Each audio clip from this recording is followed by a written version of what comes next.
Now human body is not linear at all. It's a dynamic holistic system. Now if you measure the human body linearly, what will happen? I'll give you an example. When you go to a cardiologist, he will check you and say, oh, your ejection fraction is only 40%. So you're worried? That fear kills you. Mind you, you will soon die. But what is he right? What is he doing? He is using a linear mathematical model. Science is making models, right? Mathematical model. What's the really mathematical model? What is the amount of blood pumped out with each contraction of the heart? Okay, that's called ejection fraction. So he is using this linear measurement into a non-linear structure, heart. Linear mathematics is Euclidean.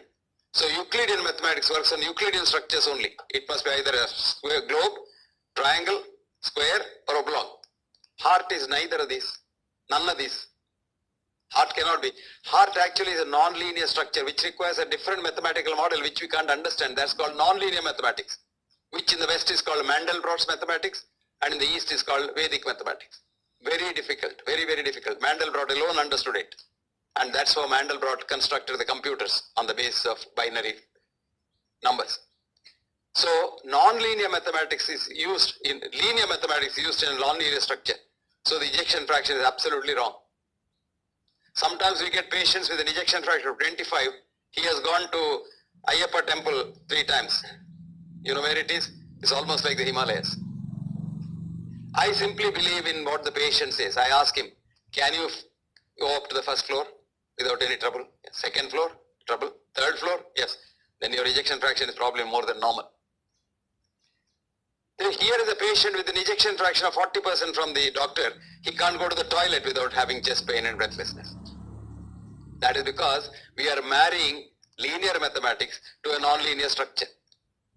It's not only an intercaste marriage, it's now a marriage which has to be divorced very soon. The sooner we do, the better. So, ladies and gentlemen, I have told you, if not enough to say that the Western scientific base of medicine is all wrong. I have been saying this for a long time.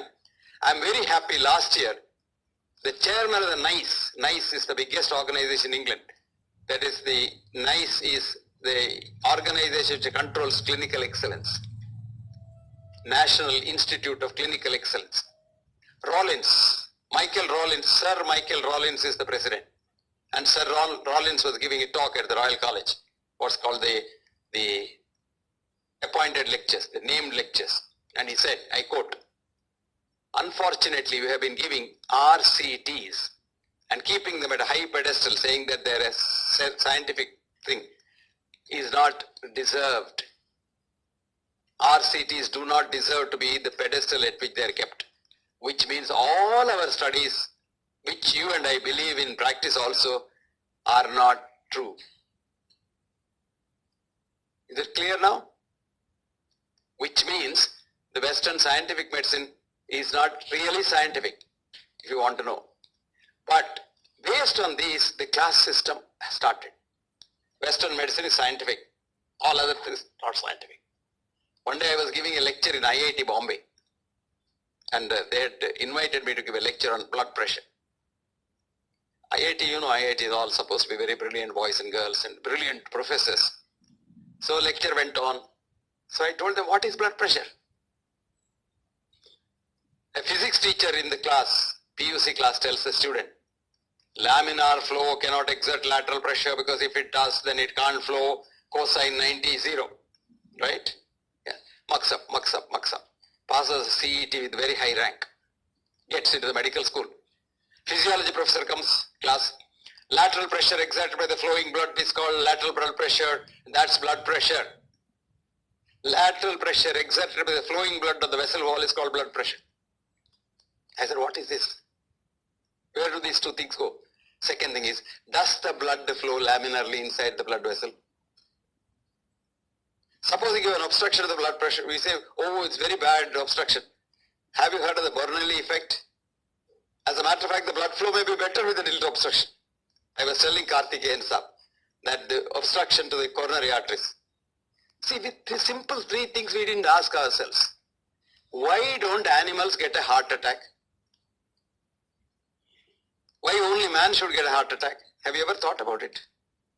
Number two, coronary arteries fill in diastole, not in systole. So the pressure head is so low that why should coronary arteries have atherosclerosis? I can understand the carotid arteries, leg arteries having, because the pressure is high, systemic pressure. Here diastolic pressure. So if you ask these three questions, it will be very clear to you that atherosclerosis is not a disease at all. Atherosclerosis is a good thing that the body does to band-aid an injury to your vessel wall. It's a beautiful band-aid. Actually, Valentine Fuster, a very famous cardiologist, interventional cardiologist in Washington, has written, I quote, he said, less than 30% of the infarct-related coronary arteries are more than 50% blocked. Did you understand that?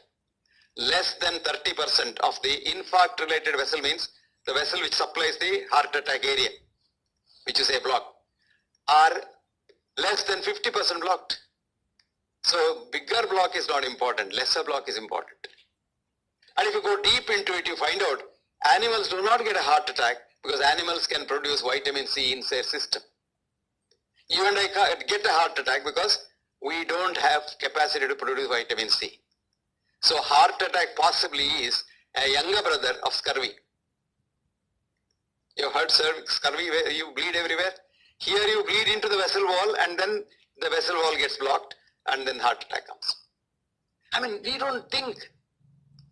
Every newborn child wrote, Alexis Carrel, a Nobel laureate surgeon who taught surgeons how to stitch blood vessels. He wrote, every newborn child is a genius, only to be converted an idiot in school. Because stop thinking. Otherwise, a student who is supposed to be a good student, quote unquote, who gets highest mark is called a good student, no? The best mugger. Who has said cosine 90 is 0, how can he accept the physiology professor saying that cosine 90 is the cause? Then one professor of physics got up during question hour. He said, you're a brilliant lecture. I too don't believe in this blood pressure and all. I don't take medicines for that. But you mentioned Ayurveda, that's scientific, then you are a quack. I don't want to listen to you. This is the attitude of a professor in the IIT of physics. So I told him, sir, I'm so sorry, you are a professor in IIT. He didn't like that. He was very angry. I told him, I thought professors in IIT we are wise people. You are a knowledgeable man in your subject, but you have no wisdom because you don't know what Ayurveda is. And you're talking about a thing you don't know.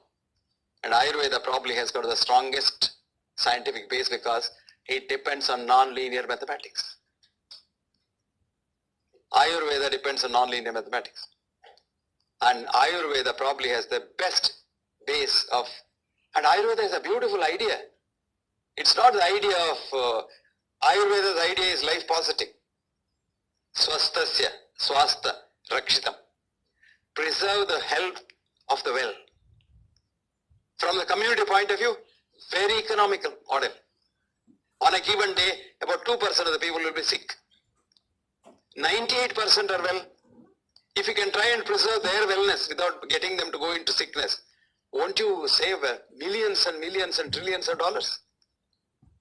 Now, you all want cancer to go away from this world, no? Is that right? Anybody wants cancer to be here more?